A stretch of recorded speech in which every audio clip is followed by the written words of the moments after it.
A woman sits silently in a tattoo studio. In her hands is an old photograph. The edges are worn.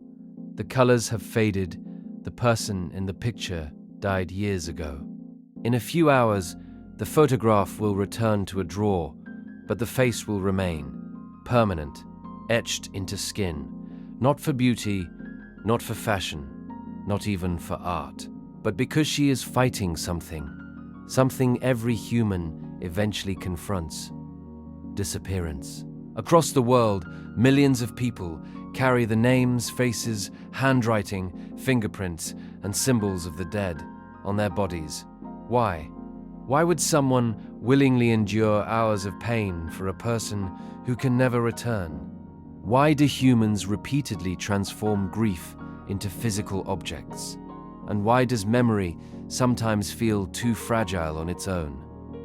To answer that question, we must explore one of humanity's oldest struggles, the struggle against erasure.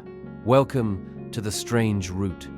Behind every memorial, every mourning ritual, and every attempt to preserve the past lies a deeper story about love, loss, and the human refusal to let things vanish. Today, we uncover the strange root of mourning tattoos.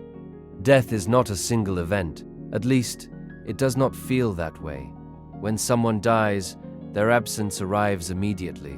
The phone stops ringing, the chair remains empty, the familiar routines disappear. But something else happens later, something quieter, something many people are reluctant to talk about. The memory begins to change. At first, the voice is clear, the face is vivid, the small details feel permanent. Then years pass. The voice becomes harder to hear, the exact laugh becomes difficult to remember. Certain memories blur around the edges. The mind does not erase everything, but it edits. And for many grieving people, that realization can feel terrifying because it raises an uncomfortable question. If memory changes, what happens to the people we are trying to remember? Many cultures developed a striking idea, the belief that a person dies twice. The first death happens when the body dies. The second happens when nobody remembers them. When their stories stop being told, when their name is no longer spoken, when their place in the world quietly disappears. Versions of this idea appear across continents and centuries. Different cultures described it differently. Yet the fear remained remarkably similar. Not simply dying, being erased, being forgotten, the possibility that an entire life could eventually leave no trace behind. Humans have spent thousands of years resisting that possibility.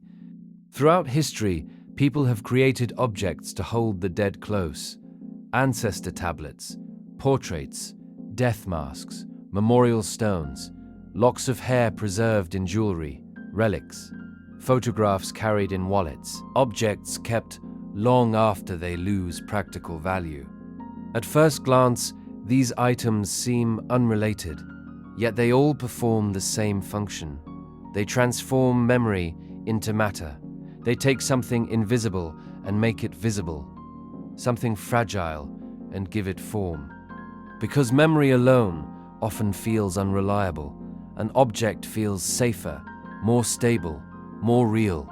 Mourning tattoos belong to this ancient tradition, but they take the idea one step further. Most memorials exist outside us: a grave, a photograph, a monument, a cherished object. A mourning tattoo does something different. It moves the memorial inside the self. The body becomes the archive. The skin becomes the record. The memorial no longer sits in a cemetery or on a shelf. It travels, breathes, ages. Every glance becomes an act of remembrance. Every question from a stranger becomes an opportunity to tell the story again.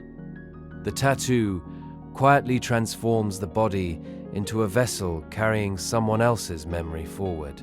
And perhaps that is why the practice feels unusually powerful. The memorial can never be misplaced. There is another layer hidden inside mourning tattoos: pain. The tattoo hurts. That matters. Across history, grief and physical discomfort have often been linked. Some mourners cut their hair, others fasted. Some wore rough clothing, others participated in rituals involving physical hardship. Pain became a language, a visible expression of invisible suffering. Mourning tattoos continue that tradition. The discomfort serves no practical purpose, yet it feels meaningful. The needle marks a transition, a moment when grief is given physical form. A sacrifice, however small, offered in the name of memory. Not because suffering is required, but because humans often struggle to separate love from sacrifice. Today, memorial tattoos have become one of the most common forms of contemporary mourning. Names, portraits, dates, fingerprints, handwritten notes, even sound waves generated from a loved one's voice. Some people tattoo a final message, others tattoo a symbol that only they understand. Social media has amplified the trend, allowing private grief to become visible in new ways. Yet beneath the modern technology, the underlying impulse is ancient. The desire has not changed, only the tools have. People are still trying to solve the same problem their ancestors faced centuries ago. How do you keep someone present after they are gone? At first glance, mourning tattoos appear to be about the dead. Look closer. They are really about the living. The dead do not see the tattoo. The dead do not read the name. The dead do not carry the image. The living do. Because grief creates a disturbing problem. Love leaves no physical evidence behind. A person can shape your entire life, change who you are, leave memories that last for decades. And yet, when they disappear, there may be almost nothing tangible left. Time begins its quiet work. Photographs fade. Voices are forgotten. Details blur. Humans have never been comfortable with that. Across history, people have repeatedly transformed grief into objects. Not because objects can replace the dead, because objects resist disappearance. Mourning tattoos belong to that long tradition. The desire to turn memory into matter, to create physical proof that a relationship existed. At its core, mourning tattoos are not really about ink, or pain, or even remembrance. They are about humanity's refusal to accept oblivion. We mark our bodies because some relationships feel too important to trust entirely to memory. We turn flesh into archives because love demands continuity. The tattoo becomes evidence. Evidence that someone existed. Evidence that they mattered. Evidence that their story continues. Not because death was defeated, but because disappearance was resisted. Perhaps that is why the practice feels so powerful.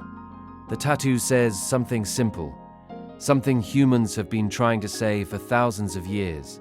They were here, they mattered, and I refuse to let them vanish completely. Because the real enemy hidden inside grief is not death, it is erasure. And that is the strange root of mourning tattoos. If this exploration into grief, memory, and humanity's struggle against erasure made you see mourning differently, subscribe to The Strange Root and join us as we continue uncovering the hidden forces shaping human behavior. Until next time, take care and stay curious.